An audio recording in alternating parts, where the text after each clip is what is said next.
Yeah, Luna definitely the first time here at TI5.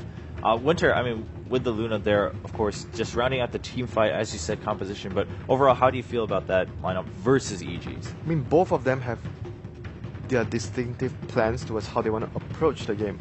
I would say EG again has a much more flexible draft. They can team fight and they can split push with Storm and Gyro. Yeah. But this game, their spells to spam to defend and push out lanes are not as great as the last game. They only have the ice shots, and Impale is just average at defending lanes. So I think eHome would have a much better game this time around when they're sieging the towers and forcing to take fights. At the same time, is this a similar scenario where if we get later into the game and eHome kind of misses their combo once or something and EG takes big advantage of that and creates chaos, that EG can just kind of run over the game?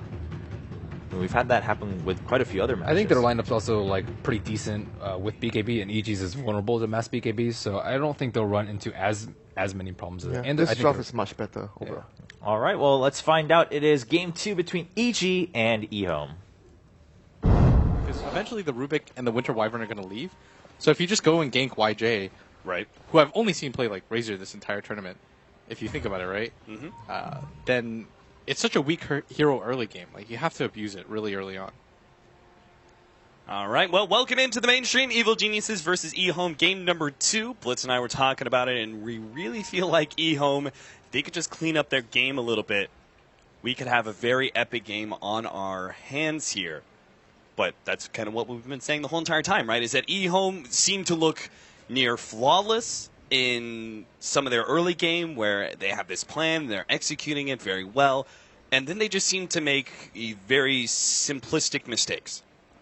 Yeah, two things. I don't want to take anything away from EG last game. Like, they played that game absolutely phenomenally. Yeah. Like, the way that they recovered, they did that so well. The bait out from the Universe Sumail bait out was next level. But the reason why it sounded like we were eHome biased or trying to keep eHome in the game is not that I'm biased towards eHome, but it's more that in all of eHome's games that we've casted, they come so close to winning.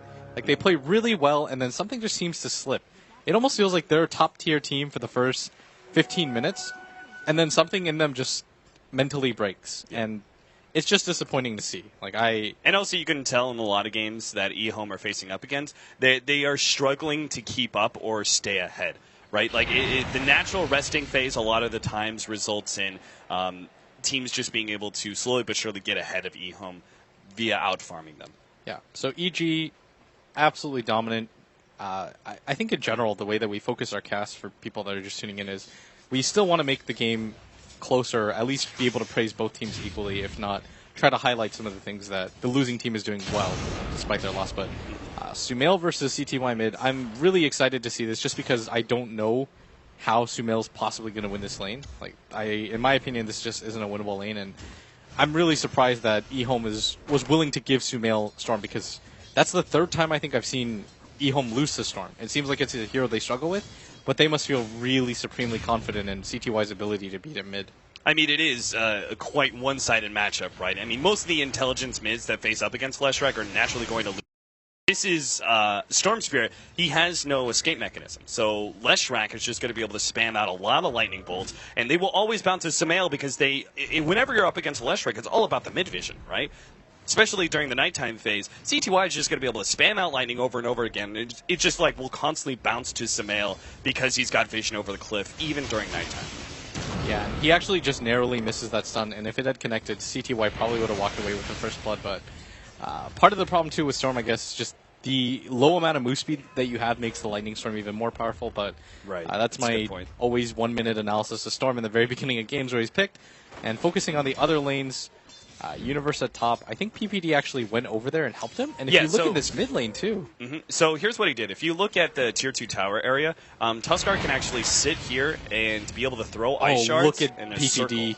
He's actually just dragging the creeps. I've seen this done before, but I think this might be my first seeing it in a pro game. And PPD farming out the jungle, and he's actually making this lane winnable now for Sumail, as he took away a full lane of creeps from CTY. Yeah, he's basically next leveling the support Tusk.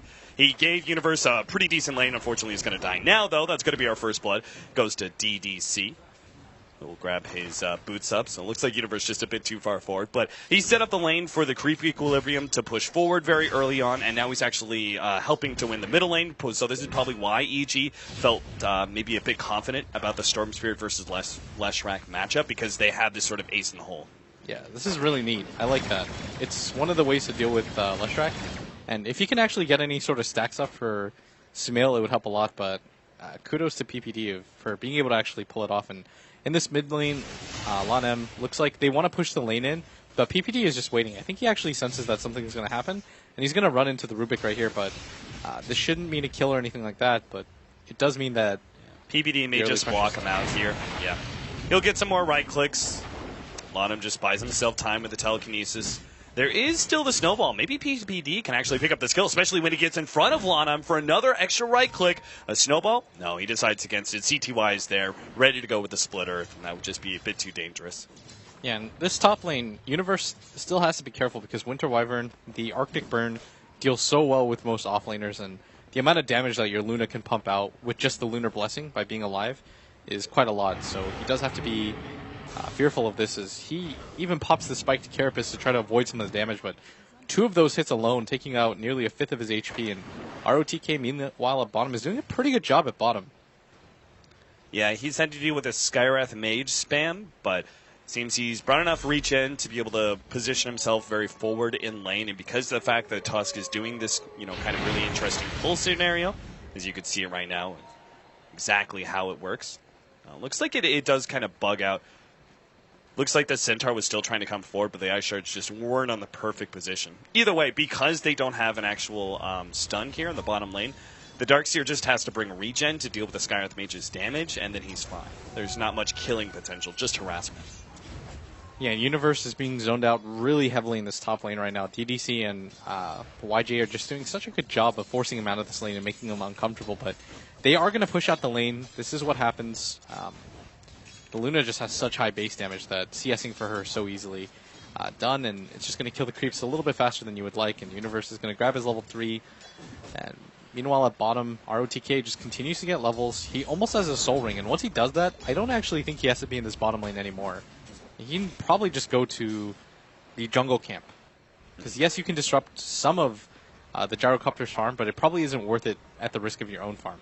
And they might even go on him at bottom as he is out of mana, but he's just going to start the surge early. But he might have just trapped himself as Fear's got phase boots, and he's looking for the angle, but just backs off.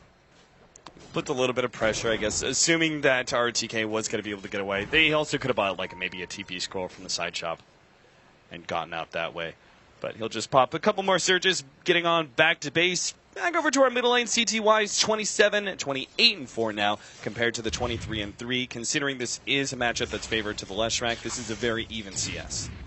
Oh, it's beyond favorite to the Leshrac. So the fact that Sumail is somewhat close to this is going to be pretty impressive. And I'm just waiting to see how this goes, because eHome, if they lose another game to Storm Spirit, I would have to imagine the rest of the tournament, they're just going to live in fear of it. So This is a pretty big game, not only for eHome to keep their hopes alive, but just so it's like a confidence booster, right? Mm-hmm. Like, we can deal with this hero. We don't just have to first or second ban. Yeah, limits your drafting capabilities if you have to always ban out a Storm Spirit in the second banning phase, rather. Yeah, and so Fear just continues to free farm just behind the Luna, but he has an Enchanted Mango. I like that, right? It's pretty neat. It's like a nice way of having HP regen and at the same time that extra bit of mana necessary, especially since he's versus some of these heroes that do have a lot of pressure that they're able to put forward. There's probably going to be some early team fights that happen, and you never know. That Mango could actually come and be the sort of savior, the extra rocket barrage to win the fight. I'm a little concerned right now for EG, though, because eHome's supports are just doing a good job of getting ahead and keeping up in levels, and PPD is only level 2, AUI is kind of suffering equally, and they haven't been able to make anything happen, but EG's lineup, no. I think PPD really suffered from missing one of those Ice Shards pulls. Yeah, you have to be really precise with that, I think. Universe is rotating down to this bottom lane, and maybe they just switch completely and send PPD to the off lane. I've seen them do this before. Why is that? I think it's just because maybe eHome feels it's not worth it necessarily to dive the Tusk, and in this way, Universe can just switch with Fear, who can even go to the jungle or rotate to the top lane himself to pressure the Luna. It just seems Nyx Assassin is, I mean, compared to certain heroes like Tusk and Clockwork, is maybe a bit more farm dependent than those heroes. I mean, he obviously picks up his level 6, and that's what gives him his ganking mechanism. But this Courier, rotation. eHome, do they want it? Do They're they not thinking want about it. They No, want they can't do it anymore. No, They waited too long. They hesitated way too long. That's going to be a smoke spoiled.